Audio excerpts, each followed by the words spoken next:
Hi hello ನಮಸ್ತೆ. ಎಲ್ಲರೂ ಹೇಗಿದ್ದೀರಾ? ಎಲ್ಲರೂ ಚೆನ್ನಾಗಿದ್ದೀರಾ ಅಂತ ಭಾವಿಸ್ತಾ ನನ್ನ ಇವತ್ತಿನ ಈ ವ್ಲಾಗ್ನ ಸ್ಟಾರ್ಟ್ ಮಾಡ್ತಾ ಇದ್ದೀನಿ.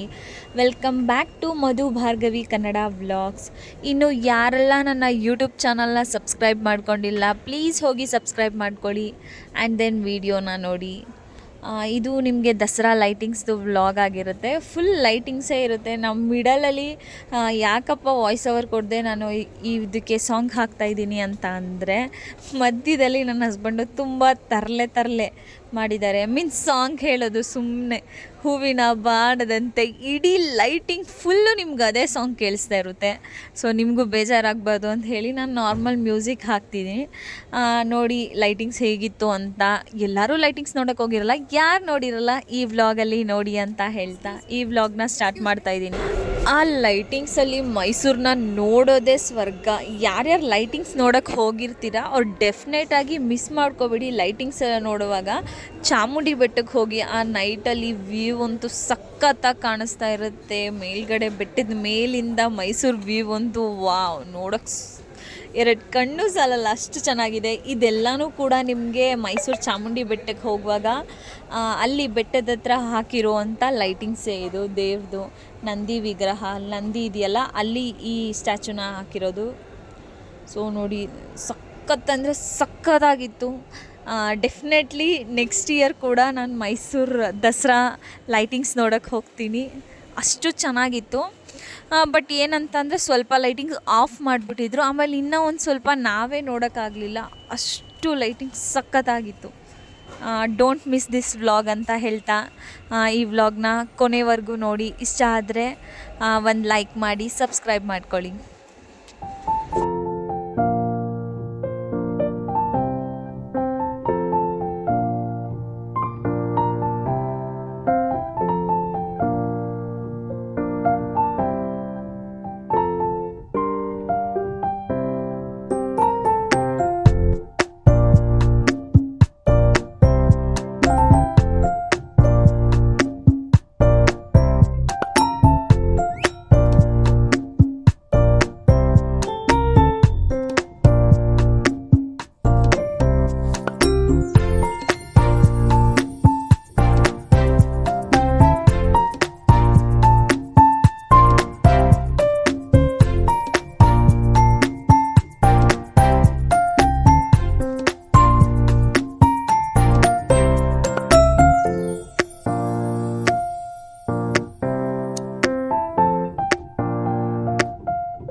ಯಾರಿಗೂ ಕಾಣದಂತೆ ಹಾಡಿನ ಸಾಲಿನಲ್ಲಿ ಕಾಣದಂತೆ ವೇತನವಾದ ನೀನು ಹೇಳಕ್ಕೈತೆ ಇಲ್ಲ.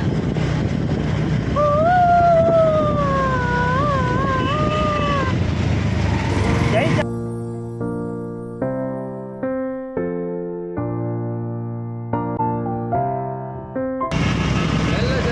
ಖಾಲಿ ಖಾಲಿ ಪೆಟ್ರೋಲ್ ಖಾಲಿ ತಿರುಗಿ ಮಾತಾಡಿಲ್ಲ ಹೂವಿನ ಬಾಣದಂತೆ ಯಾರಿಗೂ ಕಾಣದಂತೆ ಓ ಇಂಡಿಯಾ ಫ್ಲಾಗು ಅಲ್ಲಿ ಕಡೆ ಚೂಡು ನೋಡಿದ್ರಲ್ಲ, ನಾನು ಮ್ಯೂಸಿಕ್ನ ಯಾಕೆ ಕೊಟ್ಟೆ ಅಂತ ನಿಮ್ಗೆ ಇವಾಗ ಅರ್ಥ ಆಯಿತು ಅಂತ ಅನಿಸುತ್ತೆ. ಮ್ಯೂಸಿಕ್ನ ಯಾಕೆ ಬ್ಯಾಕ್ಗ್ರೌಂಡಲ್ಲಿ ಮ್ಯೂಸಿಕ್ನ ಪ್ಲೇ ಮಾಡ್ತಾಯಿದ್ದೆ ನಮ್ಮ ಓನ್ ವಾಯ್ಸ್ನ ಬಿಟ್ಟು ಅಂತ ಹೇಳಿಬಿಟ್ಟು. ಇದೇ ಕಾರಣಕ್ಕೋಸ್ಕರ ಫುಲ್ ಲೈಟಿಂಗ್ಸಲ್ಲಿ ಬರೀ ಇದು ಒಂದೇ ಸಾಂಗು. ಯಪ್ಪ ದೇವ, ಅಲ್ಲೂ ಎಲ್ಲರೂ ಇದೇ ಸಾಂಗ್ನೇ ಹೇಳ್ತಾನೇ ಇದ್ದರು. ಜಾಲಿ ಜಾಲಿ ಅಂದ್ಕೊಂಡು ಈ ಸಾಂಗ್ನ ಹೇಳ್ಕೊಂಡು ಕೇಳ್ತಾಯಿದ್ರು. ಅದಕ್ಕೋಸ್ಕರ ಬ್ಯಾಕ್ಗ್ರೌಂಡ್ ವಾಯ್ಸ್ನ ನಾನು ಮ್ಯೂಟ್ ಮಾಡಿದ್ದೆ. ಮೈಸೂರು ಪ್ಯಾಲೇಸಲ್ಲಿ ಆ ಲೈಟಿಂಗ್ಸ್ ನೋಡೋದು ಇನ್ನೊಂದು ಥರ ಸ್ವರ್ಗ. ಹೇಗೆ ಅಂದ್ರೆ ಆ ಕತ್ಲಲ್ಲಿ ಆ ದೀಪದ ಬೆಳಕಲ್ಲಿ ಆ ಪ್ಯಾಲೇಸ್ನ ನೋಡೋದೇ ಒಂಥರ ಚಂದ. ನಿಮಗೆ ಡೈರೆಕ್ಟಾಗಿ ನೋಡೋದಕ್ಕೆ ಇನ್ನೂ ತುಂಬ ಚೆನ್ನಾಗಿರುತ್ತೆ ಲೈಟಿಂಗ್ಸು ಫೋನಲ್ಲಿ ನೋಡೋದಕ್ಕಿಂತ. ನೀವಿಲ್ಲಿ ನೋಡ್ತಾ ಇರ್ಬೋದು, ಲೈಟಿಂಗ್ಸಲ್ಲಿ ಗೃಹಲಕ್ಷ್ಮಿ ಯೋಜನೆ, ಸರ್ಕಾರ ಯಾವ್ಯಾವ ಯೋಜನೆಗಳನ್ನ ಮಾಡಿದ್ರೋ ಅದನ್ನೆಲ್ಲ ಹಾಕ್ಕೊಂಡಿದ್ರು. ನುಡಿದಂತೆ ನಡೆದ ಸರ್ಕಾರ ಅಂತ ಹೇಳಿ ಹಾಕ್ಬಿಟ್ಟು. ಹಾಗೆ ನಮ್ಮ ಇಂಡಿಯಾ ಫ್ಲಾಗ್ದು ಕೂಡ ಒಂದು ಲೈಟಿಂಗ್ಸ್ ಇತ್ತು. ನೋಡೋದಕ್ಕೆ ಮಾತ್ರ ತುಂಬ ಚೆನ್ನಾಗಿ ಕಾಣಿಸ್ತಾ ಇತ್ತು. ನನಗೆ ತುಂಬ ನಗು ಬಂದಿದ್ದು ಅಂದರೆ ಅವ್ರು ಮಾಡಿದ್ದ ಇದನ್ನೆಲ್ಲನೂ ಹಾಕ್ಕೊಂಡಿದ್ರಲ್ಲ, ಅದು ಒಂದು ತುಂಬ ಏನಪ್ಪ ಈ ಲೈಟಿಂಗ್ಸಲ್ಲಿ ಯಾಕೆ ಹಾಕ್ಕೊಂಡ್ರು ಅಂತಲೂ ಗೊತ್ತಿಲ್ಲ. ಇದರಲ್ಲೂ ರಾಜಕೀಯ ಮಾಡಿಬಿಟ್ರಲ್ಲ ಅನ್ನೋದೊಂದಿತ್ತು. ಬಟ್ ಅದನ್ನು ಬಿಟ್ಟರೆ ಲೈಟಿಂಗ್ಸ್ ಎಲ್ಲ ನೋಡೋಕೆ ತುಂಬ ಚೆನ್ನಾಗಿತ್ತು. ಡೆಫಿನೆಟ್ಲಿ ನೆಕ್ಸ್ಟ್ ಇಯರ್ ಯಾರೆಲ್ಲ ಲೈಟಿಂಗ್ಸ್ ನೋಡಿಲ್ಲ, ಹೋಗಿ ಮೈಸೂರಲ್ಲೇ ಲೈಟಿಂಗ್ಸ್ನ ನೋಡಿ. ತುಂಬ ಚೆನ್ನಾಗಿರುತ್ತೆ, ಒಂದೊಳ್ಳೆ ಎಕ್ಸ್ಪೀರಿಯನ್ಸ್ ಅದು.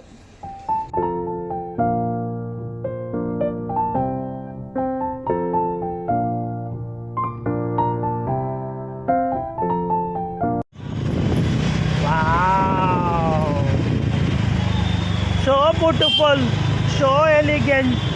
Just looking like a Wow.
Mysuru ನೋಡ್ಕೊಂಡು ಎಲ್ಲಾರ ಖಾಲಿ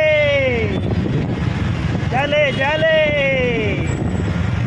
ಎಲ್ಲರೂ ವಿಡಿಯೋ ಮಾಡಕ್ಕೆ ಹೂವಿನ ಬಾಣದಂತೆ ಹಾಡಿನ ಸಾಲಿನಲ್ಲಿ ಸಾಕಲ್ವಾ? ವಾ ಸೂಪರ್ ಅದು ಜಲೆ ಜಲೆ ಜಲೆ ಜಲೆ ಎಲ್ಲ ಖಾಲಿ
ನೋಡಿದ್ರಲ್ಲ ನಮ್ಮ ಲೈಟಿಂಗ್ಸ್ ವ್ಲಾಗ್. ಈ ವ್ಲಾಗ್ ನಿಮಗೆ ಇಷ್ಟ ಆಗಿದ್ದರೆ ದಯವಿಟ್ಟು ಲೈಕ್ ಮಾಡಿ, ಶೇರ್ ಮಾಡಿ, ಸಬ್ಸ್ಕ್ರೈಬ್ ಮಾಡ್ಕೊಳ್ಳಿ. ಥ್ಯಾಂಕ್ ಯು ಫಾರ್ ವಾಚಿಂಗ್ ಅಂತ ಹೇಳ್ತಾ ನನ್ನ ಇವತ್ತಿನ ಈ ವ್ಲಾಗ್ನ ಇಲ್ಲಿಗೆ ಎಂಡ್ ಮಾಡ್ತಾ ಇದ್ದೀನಿ. ನೆಕ್ಸ್ಟು ಪಾರ್ಟ್ 2 ನಾವು ಮೈಸೂರಲ್ಲಿ ಎಲ್ಲೆಲ್ಲಿ ಯಾವ್ಯಾವ ಪ್ಲೇಸಿಗೆ ಹೋಗಿದ್ವಿ ಅನ್ನೋದನ್ನ ನಾನು ನಿಮಗೆ ನೆಕ್ಸ್ಟ್ ವ್ಲಾಗಲ್ಲಿ ತಿಳಿಸ್ಕೊಡ್ತೀನಿ.